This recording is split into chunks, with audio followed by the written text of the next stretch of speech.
Hi guys, so theoretically this is a number of things at the same time. I am making coffee, so there will be clanging and banging and interruptions probably. There's going to be a bit of Tumo progress report again because wow, it's hardcore. I'm I'm having no excuses left for any of it. So yeah, authenticity, yeah, that one. Also, I did the Chinese five element spread that Jennifer Pearson shared with us a while ago in the same deck that she uses. I'll stick the link to her video in the description, of course, where it's actually like it looks like a Celtic cross, like so, with an earth element card in the middle. For more intel, look at her video because she gives all the details as to how that works. These were my cards. The Ace of Stones as the Earth Element card, so that's cool. Um, then the one at the top, that's the Fire card, right? So that's this one, and I'm gonna go into this one again. It's the Knight of Stones. The Stability element at the bottom. Was that water? The hidden reserve? Yes, that's one. So it's not necessarily stability, it's what you've got plenty of, right? The King of Stones. So I'm getting all these stones here, all these pentacles, if you like. Yes, so that was my coffee halfway through now. Plenty of reserves in the King of Stones. Not so much, or rather flare ups or inconsistency, or whatever you want to call those things, in the Knight of Stones element side. And the thing that I have to share with you, I'll go into my other two cards first. Hang on. In the West position, so what's gaining? Was that wood? Yes, I think so. I'm trying to also do it from memory with the elements because then I'm learning about the elements, right? The Knight of Wands, good friend of mine. Always a card that I'm very happy to see. And the consolidating metal position in the what would normally be the east of your Celtic cross, right? We get the 6 of arrows, that is. So that's swords, right? That's the only swords card in there. So no cups at all for me. However, what is basically coming out for me at this moment is this one. Incidentally, my problem is at this point, it turns out I have a problem with anger. Literally, I am a person who has a problem when it comes to, who thinks that anger is a problem, right? My cat poops on the carpet. I go bonkers. I grab him by the neck and I shout at him and I push the poo in his face because I want him to potentially, get the idea again. Whether that actually ever works, I don't know. It happens about twice a year or so, and it's always the same kind of a situation. I don't do it when he's sick or any of it. I just go nuts. And it's smelly in the house, and so I'm burning lots of incense now. Of course, I've, cleaned up after him, and what I've done is I've just picked him up and chucked him out of the house, and he just goes and sits underneath the bikes, shaking and being all miserable by himself. My cat is 13 or probably 14 years old by now. I really shouldn't do this anymore to him because he didn't have a really great life other than, or at least the start of his life wasn't that great. He's had the sneezing disease all his life. And so I'm telling myself all these things, how I should do this and blah, blah. And afterwards I feel really guilty and I feel bad and stuff and emotional.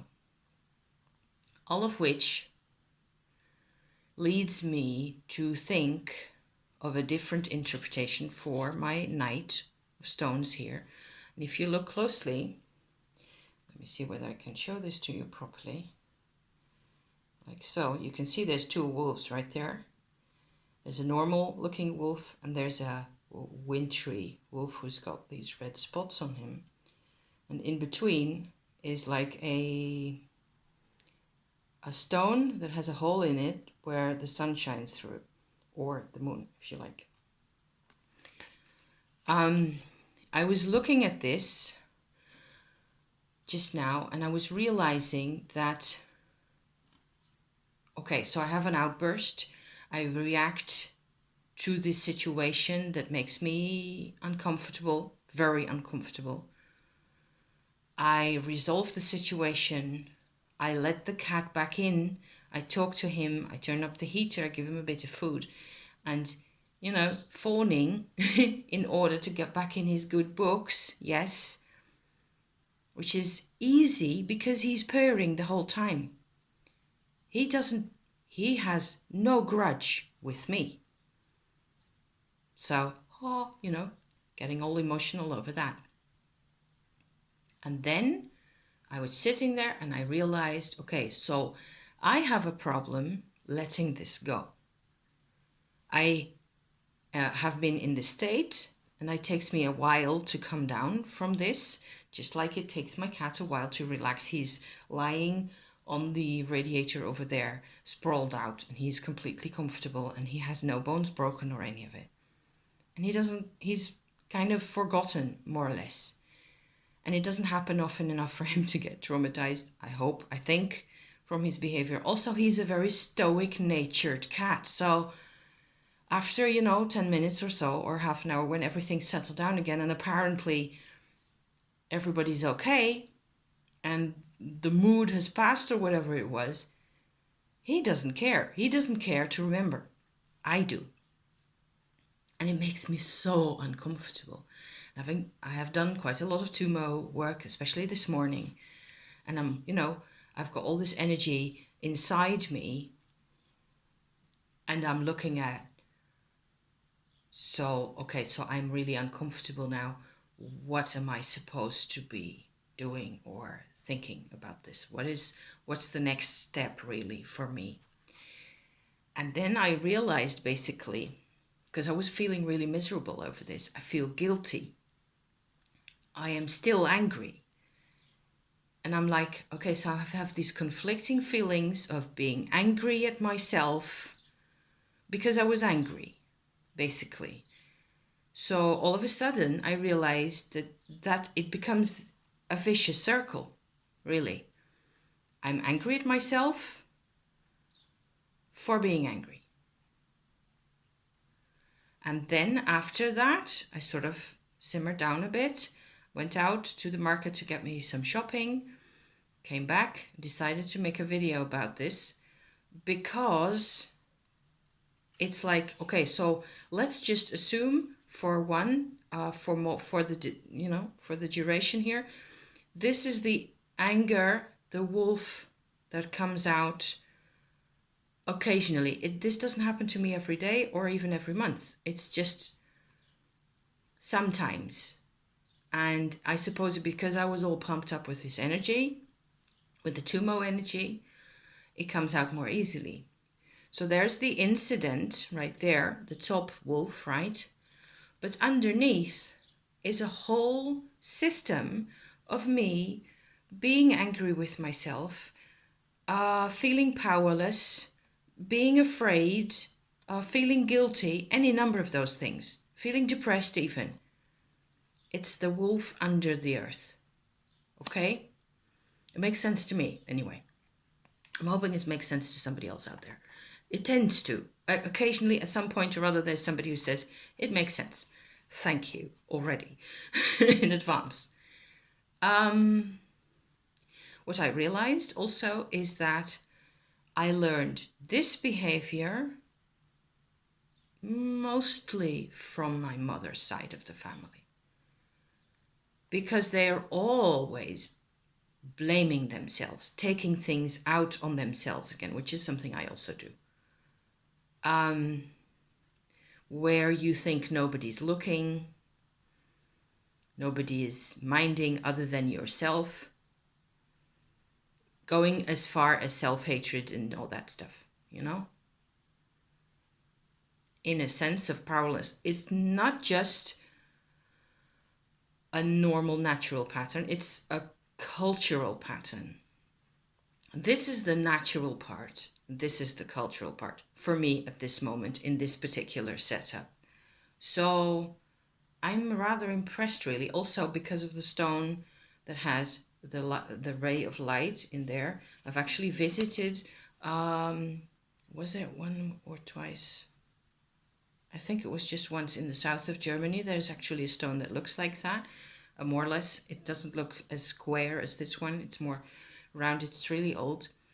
And it has about the size, like a pumpkin size hole, oval, like that, going straight through the middle. And it's like casting light on that which is hidden, right? So I'm understanding a lot more about how the lack of self-reflection, the lack of the possibility of stepping away from the crisis inside, basically, leads one to continue on spreading out these waves of anger and hatred and depression and all the rest of it, and fear and reactivity to that stuff. And I'm thinking, by that time, I'm thinking, okay, this is something that more or less everybody does at one point or another. Maybe not everybody, but, or maybe you can't see it as well on everybody. But I saw a couple of people on the street just now, also women, walking back and forth to the market, which is like 250 meters up yonder, you know, with that drawn expression on their faces, where I go like, that's me. Instead of going, that's my mom, which is something I knew, and I was able to pick that out, you know, I was capable of realizing that. It is me also. So, I'm